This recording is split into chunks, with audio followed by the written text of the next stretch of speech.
ils ont régné sur la Terre bien avant nous. Pendant plus de 300 000 ans, ils ont défié le froid, la faim et le temps.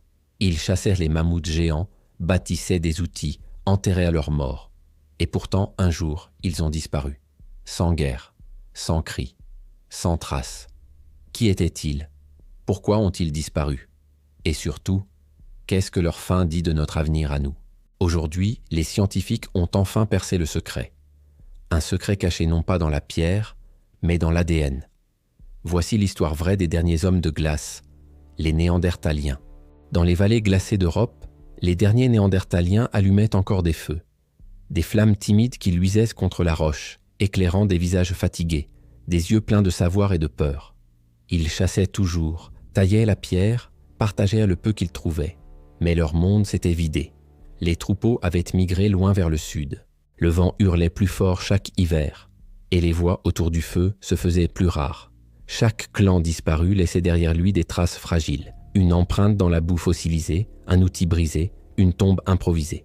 Les généticiens ont retrouvé ces signes, et dans leur ADN, ils ont lu le dernier souffle d'une espèce. Leur diversité avait chuté à des niveaux si bas que ni l'ADN était plus capable de se renouveler. Chaque naissance, chaque union répétait les mêmes erreurs du passé. Les maladies se multipliaient, les corps s'affaiblissaient, les enfants naissaient moins nombreux. Leur extinction n'a pas été un drame soudain, mais une dérive lente, écrite dans leurs propres gènes. Les scientifiques appellent cela la dérive génétique. Quand une population devient trop petite, le hasard prend le pouvoir. Les bons gènes disparaissent, les mauvais s'accumulent. Et bientôt, même sans guerre, même sans épidémie, une espèce s'efface d'elle-même. C'est exactement ce qui s'est produit. Pendant que nos ancêtres, les Homo sapiens, se multipliaient, échangeaient, migraient, bâtissaient des alliances, les Néandertaliens se réduisaient à des cercles fermés. Ils n'étaient pas moins intelligents, ni moins courageux. Ils étaient simplement trop peu nombreux, trop isolés, trop tard. Certains ont survécu plus longtemps, dans des recoins oubliés, sur des péninsules d'Espagne, dans des grottes du Caucase ou au pied des Carpates. Mais partout, la même équation s'imposait. Moins de naissances, plus de morts. Et puis un jour, le feu ne fut plus rallumé. Le dernier enfant ne grandit pas, et le silence retomba sur leur monde. Pourtant, leur disparition n'a pas été vaine. Dans notre ADN, les scientifiques ont retrouvé des fragments d'eux, des gènes transmis au fil du temps, qui influencent encore notre peau, notre système immunitaire, nos émotions. Les Néandertaliens ne sont donc pas totalement morts, ils vivent en nous. Chaque être humain moderne porte en lui un écho de leur héritage, un souvenir gravé dans la chair de l'humanité. Mais au-delà de la science, leur histoire nous tend un miroir, car leur chute n'est pas une leçon sur la faiblesse d'un peuple ancien, mais sur la fragilité de toute civilisation. Ils ont disparu non parce qu'ils étaient inférieurs, mais parce que le monde s'est refermé sur eux, parce qu'ils étaient trop dispersés, trop divisés, trop peu nombreux pour résister au temps. Aujourd'hui encore, cette vérité résonne. Ce n'est pas la force qui garantit la survie, mais la connexion. Les Néandertaliens avec la puissance. Nous avions le réseau. Et c'est cela plus que tout qui a fait la différence.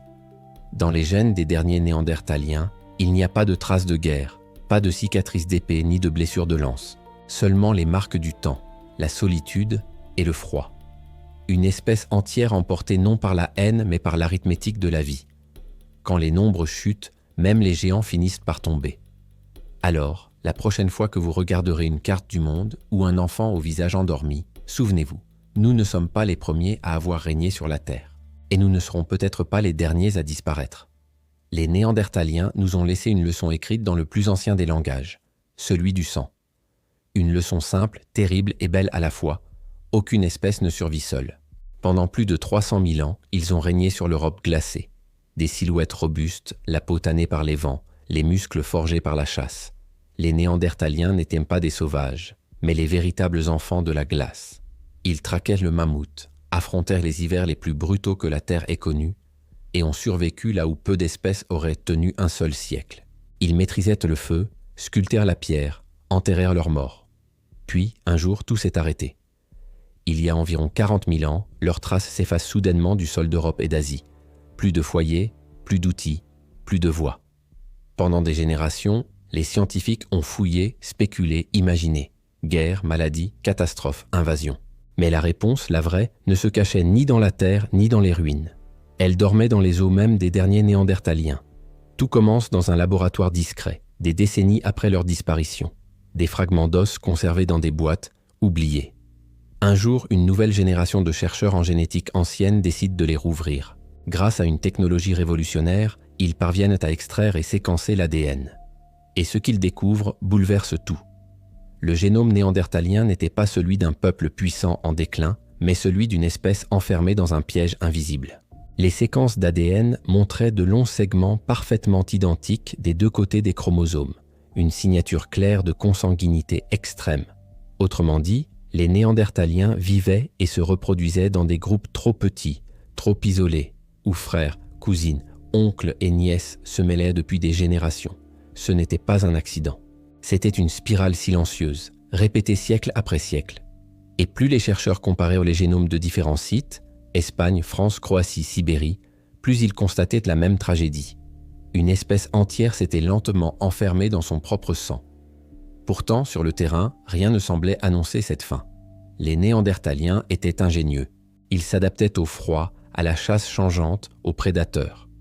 Mais la génétique racontait une autre histoire, celle d'un peuple qui, sans le savoir, se mourait de solitude. Chaque vallée, chaque montagne devenait une frontière infranchissable. Les grands espaces glacés qui les avaient protégés pendant des millénaires se transformaient en pièges mortels, isolant chaque clan dans un hiver éternel. Alors que les Homo sapiens se multipliaient ailleurs, les Néandertaliens, eux, s'éteignaient lentement, non pas par faiblesse mais par manque de lien. Et dans ce silence, l'ADN conservait la mémoire de leur déclin, codé dans leurs os en lettres invisibles. Ils n'étaient plus qu'une poignée, éparpillés sur un continent glacé.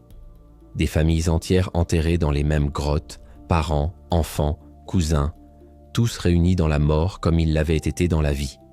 Les chercheurs ont retrouvé leurs restes côte à côte, preuve que les derniers Néandertaliens vivaient en cercle fermé, sans presque aucun contact extérieur.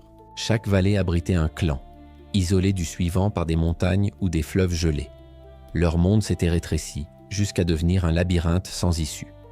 Dans leurs os, les scientifiques ont lu les signes d'un effondrement invisible. Une population réduite à quelques centaines d'individus, parfois moins. Leur ADN montrait des similitudes si fortes qu'il en devenait presque monotone, comme si toute leur diversité avait été aspirée par le temps. Les enfants naissaient avec les mêmes gènes, les mêmes faiblesses. Et dans la grande loterie de la vie, la consanguinité devint leur mal silencieux. Pendant que leur lignée s'épuisait, les Homo sapiens prospéraient. Ils formèrent des réseaux, échangèrent des outils, des idées, des alliances. Là où les Néandertaliens survivaient à 50, nous étions des centaines, parfois des milliers. Nos feux relièrent les plaines, nos champs traversèrent les montagnes. Et ce simple avantage numérique allait bouleverser le destin du monde. Car la nature n'a pas besoin d'ennemis pour détruire les faibles. Le climat s'en charge. L'Europe de l'ère glaciaire était une terre en perpétuel chaos. Les périodes de froid extrême alternaient avec des redoux soudains. Les forêts avançaient, puis reculaient. Les rivières gelaient, puis se brisaient sous la débâcle. Chaque changement obligeait les bêtes à migrer, et les hommes à les suivre. Mais les Néandertaliens, piégés dans leurs vallées, ne pouvaient plus suivre le mouvement. La faim s'installait. Leur feu s'éteignait plus tôt chaque hiver. Et l'espoir, lui aussi, commençait à mourir. Les génomes anciens montrent une tendance implacable. Les tailles de population mesurées par la génétique chutaient à des niveaux catastrophiques.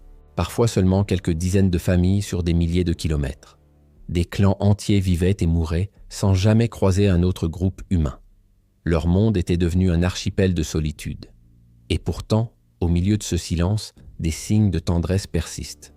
Des sépultures soignées, des os nettoyés disposés avec respect, des fleurs fossilisées dans la poussière. Même à la veille de leur extinction, ils restaient humains, capables de compassion et de mémoire. Mais la biologie, elle, ne pardonne pas la faiblesse des nombres. Chaque naissance devenait un pari contre le hasard. Chaque génération plus fragile que la précédente. Dans les gènes, la dégénérescence progressait, invisible mais fatale. Leurs chromosomes se fermèrent sur eux-mêmes, comme un livre dont on tourne la dernière page. Quand la dernière lueur de leur foyer s'éteignit, il n'y eut ni cri, ni guerre. Seulement le froid, la faim et le silence. Ce n'était pas une extinction brutale, mais une érosion lente, un effacement continu. Une civilisation qui meurt non pas parce qu'elle est détruite, mais parce qu'elle cesse peu à peu d'exister. Et pourtant, même dans la mort, ils n'ont pas complètement disparu. Leur sang coule encore dans nos veines. Chaque battement de cœur humain porte une trace de Néandertal comme un murmure venu du fond des âges. Imagine un monde glacé, silencieux, où la survie dépend du feu qu'on réussit à garder allumé. Dans une vallée couverte de neige, un petit groupe de Néandertaliens se serre autour des braises. Ils ne sont qu'une quarantaine. Des hommes puissants, des femmes endurcies, des enfants maigres qui dorment contre leur mère. Leur souffle forme de la vapeur dans l'air gelé. Chaque hiver est une épreuve, chaque naissance, un miracle. Chaque mort, une tragédie. Dans un tel monde, le hasard devient un tueur. Un hiver un peu plus rude, une chasse qui échoue, un enfant malade. Et soudain, toute la lignée vacille. Là où de grandes populations peuvent absorber les coups du sort, les petits groupes, eux, n'ont pas cette chance. Un seul accident, et c'est tout un avenir qui disparaît. Les analyses génétiques ont confirmé ce cauchemar. Les chromosomes X des Néandertaliens, transmis de père en fils, étaient à la presque identiques d'un individu à l'autre. Une uniformité inquiétante, preuve d'un appauvrissement génétique massif. Ils n'étaient plus qu'une poignée d'îlots humains, perdus dans une mer de glace. Des clans isolés, séparés par des montagnes, des rivières gelées, des distances devenues infranchissables. Et dans ce silence blanc, un nouvel acteur est apparu. Entre 60 000 et 45 000 ans avant aujourd'hui, une autre espèce d'humain a traversé les plaines glacées, nous, les Homo sapiens. Ils venaient d'Afrique, porteurs de savoir, d'outils et surtout d'un atout invisible, la connexion. Là où les Néandertaliens vivaient en tribus isolées, les Homo sapiens construisaient des réseaux.